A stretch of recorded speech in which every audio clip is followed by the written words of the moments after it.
failed Iran nuclear deal. Senator Padilla.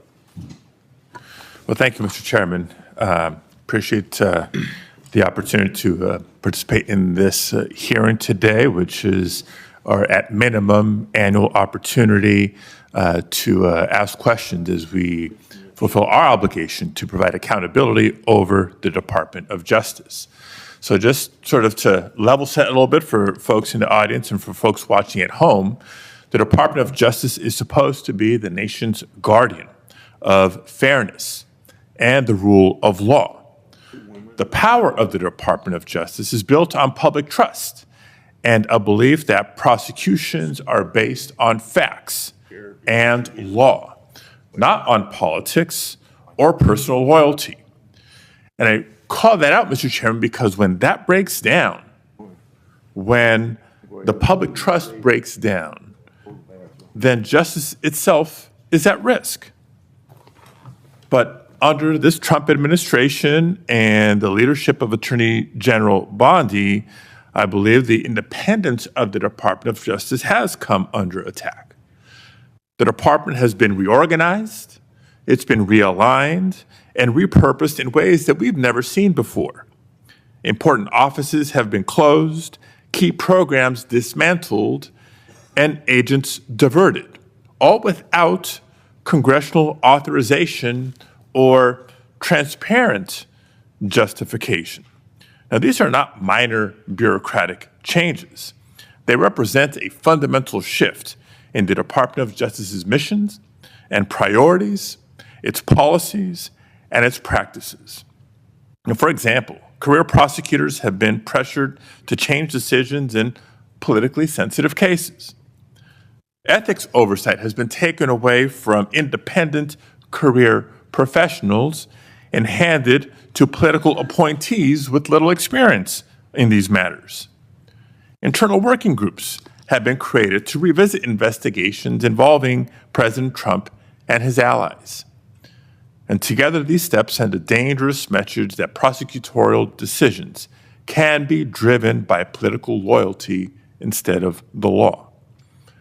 Now, even more troubling is that the Department of Justice has pulled resources away from organized crime, away from counterterrorism, away from the protection of civil rights to focus on immigration enforcement.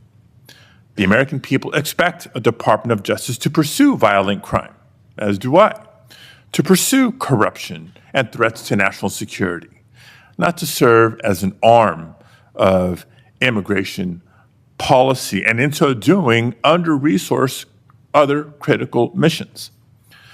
Now, the Justice Department's credibility depends on the public's faith in justice, and that the justice will be applied equally to every person and not reserved for the powerful or the connected. And that faith must be protected. And so it's in that spirit that this committee has a duty to ensure the department's work remains lawful, remains transparent, and remains true to its highest duty, the fair and impartial administration of justice. Now, that being said, I do want to get into some specific items with Attorney General Bondi here, beginning with the firing of Michelle Beckwith. Michelle Beckwith was a 15-year career prosecutor with the Department of Justice. She prosecuted in her career some of the worst in my home state of California: sex traffickers, transnational terrorists, those who this administration claims to care about and be targeting, prioritizing in taking them off the streets. And it may surprise some to learn that Ms. Beckwith was unceremoniously marched out of her office and fired from her job in July of this year. Why? Not because she failed to do her job, quite the opposite. It was because she had the audacity to remind Border Patrol Chief Gregory Bovino that he was obligated to follow a court order and the Constitution in California.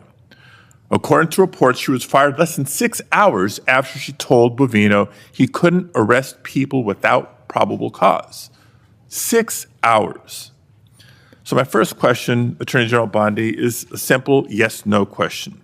Do you believe that government officials like Gregor Bovino are obligated to follow applicable court orders, whether they agree with them or not? Yes or no? First, Senator Padilla, you have gone on for over 5 minutes, and I wish that you loved your state of California as much as you hate President Trump. We'd be in really good shape then, because violent crime in California is currently 35% higher than the national average. Property crime in California is 18% higher than the national average. That should be something that we should be talking about and working together on, yet we're not. And no, this is important. You're talking about all of my agencies, and I want to let you know what DEA has been doing, and they are working hand in hand with I Homeland appreciate Security. that. And I'm gonna No, be you asking can't go some on for questions 5 for minutes the and record criticize my as well. agents who are out working Asked a simple without yes pay or no right question. now because you voted Mr. to Chairman. shut down the government. Mr. They're out Chairman. there working without pay. Mr. Chairman, I asked a simple yes or no question. Attorney General Bondi is DEA, refusing 4,500 to respond. kilos So let of me move on to fentanyl the and next 50 million topic. fentanyl pills Because off the streets. while under your watch, your FBI, prosecutors 23,000 Mr. Chairman. violent criminals. U.S. Marshals, Mr. Chairman, order, please. 51,000 fugitives. I'm not getting an answer to my question. I'm trying to move on to the next question or the next topic. Mr. Chairman, order, please. Thank you. Because under Attorney General Bondi's watch, career prosecutors are being fired for telling agencies to follow the law and uphold the Constitution. Meanwhile, there are instances of allies of the president who seem to be getting let off the hook. I won't reiterate what some of my colleagues have already brought up in terms of the dismissal of the investigation into Tom Homeland and his alleged acceptance of $50,000 as payment by undercover FBI agents posing as business executives looking to secure contracts with a future Trump administration. Because if the reports are true, it's not just the underlying conduct of Mr. Homeland, which would be absolutely unacceptable, but the dismissal of the investigation charges raises concerns about the influence of the White House on the Department of Justice. Again, a simple question, and I'd appreciate a simple and brief answer. Whose decision was it to end this investigation?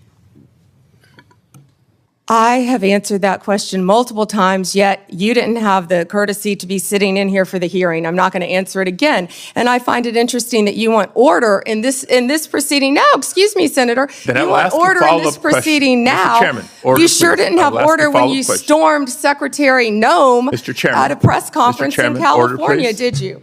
I will ask a follow-up question. Would you commit to either releasing the tape or at least making it available for members of this committee to review, yes or no? Senator, you have not been sitting in here this entire hearing. I've answered the question, and I also want to tell you that our ATF agents have seized 25,000 illegal firearms. So we will try again and move on to a different in your topic. home state, we are prosecuting Chairman, illegal order, aliens please. who have raped Mr. and Chairman, murdered young order, girls. Thank you. So when I haven't been in this hearing, I've been watching from my office, monitoring the entire hearing, just so everybody is aware. But since I'm not getting answers to my questions, I'll try to ask one last subject area. Now, again, there's been increasing concerns about the politicized decision-making and the erosion of internal safeguards that protect prosecutorial independence. Before we even get into the integrity and independence of prosecutions, we get into, you have to ask the question about the independence and integrity of investigations themselves. The director of the FBI, Director Patel, was here before us just a few weeks ago. Attorney General Bondi, you are the Attorney General of the United States. Director Patel reports to you. Do you believe he's doing a good job, yes or no? I believe Director Patel is doing a great job. You know where he is right now, Senator Padilla? Right now, you asked me a question. Yes, Director I know Patel where he right is, now and I know is where in he's headed Chicago, because you said it Senator earlier Durbin, in the hearing. fighting to keep You've said it Chicago earlier in the hearing, and yes, I have been paying You attention. know, you want order in Chairman. here now, yet you stormed the Director of Homeland Security, Kristi Noem. You sure didn't have order that day, did you, Senator? Attorney General, you are under oath. I did not storm the secretary, the video. Oh, that was makes on very video. That clear. video's been released, I believe, very public. Mr. Chairman, recent actions raise serious concerns about Director Patel's judgment and politicization, including lawsuits from former FBI officials alleging retaliatory firings and his decision to cut off longstanding partnerships with civil rights organizations and his decision to fire an FBI agent for refusing to engage in a, quote, perp walk of James Comey. And on top of all that, his prematurely claiming that subjects were in custody after the shooting of Charlie Kirk. I take Attorney General Bondi's endorsement today of his work as her support for those actions. Thank you, Mr. Chair. May I respond, Senator Chairman? Yes.